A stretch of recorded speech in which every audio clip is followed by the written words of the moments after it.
দিনের কোন বিষয়গুলো মোকাদ্দাম, কোন বিষয়গুলো গুরুত্বপূর্ণ, এগুলো ছড়ানো ছিটানো আছে দর্সে নিজামিতে। এগুলো সামনে নিয়ে আসো, তালিম পূর্ণ করো।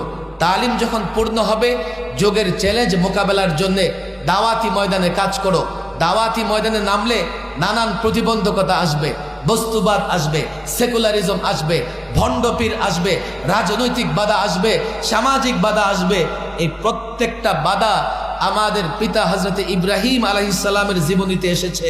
আমি আজকে বয়ান করব না, এতটুকু বলে দেই, হযরত ইব্রাহিম আলাইহিস সালামের ইমতিহান খোদ আল্লাহ নিয়েছিলেন। 50টা বিষয়ে পরীক্ষা দিয়েছে। এর মধ্যে আকায়েদের বিষয় আছে, আমলের বিষয় আছে, আখলাকের বিষয় আছে। হযরত ইব্রাহিম প্রথমে বাবা থেকে প্রতিবন্ধকতার সৃষ্টি হয়েছে, ঘর থেকে, সমাজ থেকে। সমাজের লোকেরা বাধ্য করেছিল মেলায় যাবে, রাষ্ট্র থেকে অগ্নিকুণ্ডে নিক্ষিপ্ত হয়েছে। এক একটা পরীক্ষায় এক একটা ইমতিহান পাশ করেছেন। আল্লাহ তাকে ইমাম বানিয়েছেন, ইমাম ও তাওহীদ বানিয়েছেন। কোনো ইমতিহান দিবা না পাশ করে ফেলবা? কোনো ইমতিহান দিতে প্রস্তুতি দিবা না, কিভাবে পাশ করবা? আমি এই যে কথাগুলো বললাম, আল্লাহর ওয়াস্তে আমি তোমাদেরকে বলি, আজ থেকে পূর্ণাঙ্গ দিনের তালিম নেওয়ার চেষ্টা করবে তো ইনশাআল্লাহ? ইনশাআল্লাহ। কারা কারা চেষ্টা করবে? হাত নামো। আমি যে কথা বলেছি, আমার কথাগুলো 80 ভাগ বুঝেছো কারা কারা? 80 ভাগ যতটুক শুনেছ 80 ভাগ বুঝেছ? নামো। 90 ভাগ যথেষ্ট, 80 ভাগ তো যথেষ্ট।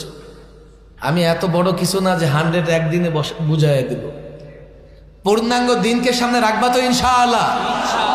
আর পূর্ণাঙ্গ দিনের দাওয়াতি কাজে চ্যালেঞ্জ আসবে কি আসবে না? আরে বলো, আসবে কি আসবে না? তোমাদেরকে একটা কথা না বললে তোমরা বুঝবা না। আমরা তো ইসলামী বিচার ব্যবস্থা চাই কি চাই না? আমার প্রশ্ন করতেছে, হুজুর আপনি ইসলামী বিচার ব্যবস্থা চান? যদি ব্যভিচার হয়ে যায় বলবেন? ইসলামী বিচার ব্যবস্থায় ব্যভিচার প্রমাণের সাক্ষী কয়জন? আরে বলো কয়জন? আবার এই সাক্ষী প্রমাণের ক্ষেত্রে শর্ত আছে। স্বচক্ষে এমন ভাবে দেখতে হবে, আছে কি নাই?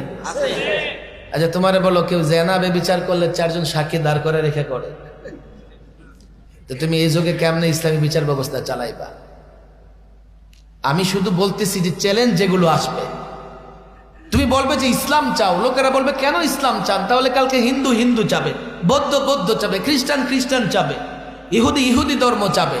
আমরা কয়টা ধর্ম রাষ্ট্রে চালাবো? তুমি বলবা ইসলামী অর্থনীতি চান, বলবে চলে না, ইন্টারেস্ট ছাড়া মানুষ সামনে এগোয় না।